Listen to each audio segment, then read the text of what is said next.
আমার হাতে যে ফোনটি দেখতে পাচ্ছেন এতে রয়েছে 8GB র্যাম এবং 256GB স্টোরেজ। ফোনটির নাম হচ্ছে itel S23। অনেকেই জানতে চাচ্ছিলেন 256GB ভেরিয়েন্ট বাংলাদেশের মার্কেটে আসবে কিনা। তাদের জন্য itel লঞ্চ করলো new big storage 256GB।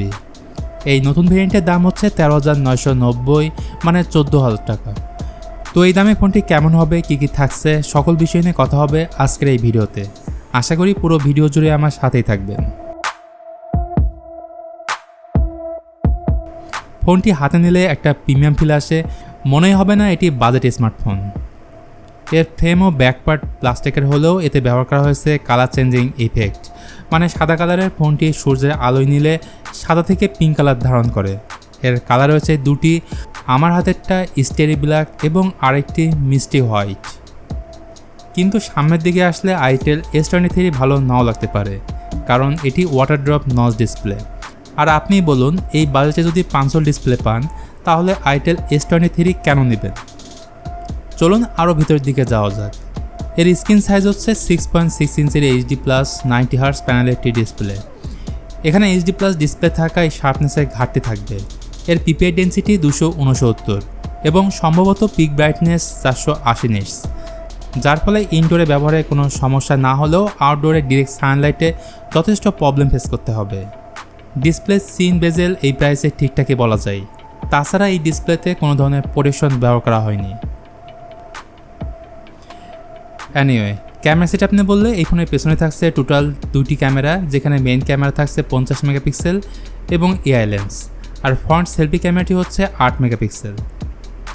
Day লাইটে ছবির কোয়ালিটি ভালো পাবেন, ডিটেলসও ভালো পাবেন, বাট লো লাইটে ছবির কোয়ালিটিতে যথেষ্ট ঘাটতি থাকবে। ইভেন এই ফোনে নেই স্টেবিলাইজেশন। এছাড়া শার্পনেস ঠিকঠাক থাকলেও ডিটেলস অনেকটাই কম। রিয়ার ক্যামেরাতে 1080p 30fps ভিডিও শ্যুট করতে পারবেন। সো ক্যামেরা যদি আপনার মূল ফোকাস থাকে তাহলে আমি মনে করি এই ফোনটি অ্যাভয়েড করতে পারেন।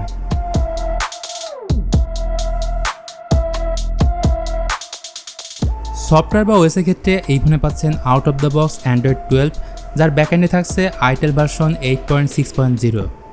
আর আমার মতে এই ফোনে অ্যান্ড্রয়েড 13 থাকা উচিত ছিল, তাহলে ইউজার এক্সপিরিয়েন্স আরও বেটার হতো। যাই হোক, itel S23-তে ব্যবহার করা হয়েছে infinix T606, যেটি 12nm ফেব্রিকেশনে বিল্ড করা অক্টোকোর প্রসেসর। তো দেখা যাচ্ছে রিসেন্টলি আমি যে ফোনগুলো রিভিউ করেছি, মানে 10,000 টাকার আশেপাশে যে ফোনগুলো, সব ফোনে রয়েছে এই same processor. Day to day লাইফের সব কাজ স্মুথলি হ্যান্ডেল করা যাবে। ইভেন ফেসবুকিং, ইউটিউবে ভিডিও দেখা, মানে নর্মাল কাজগুলো আপনি অনায়াসে করতে পারবেন। আর গেমিং নিয়ে বললে Subway Surfer, Temple Run, Candy Crush এই ধরনের গেমগুলো আপনি ইজিলি খেলতে পারবেন।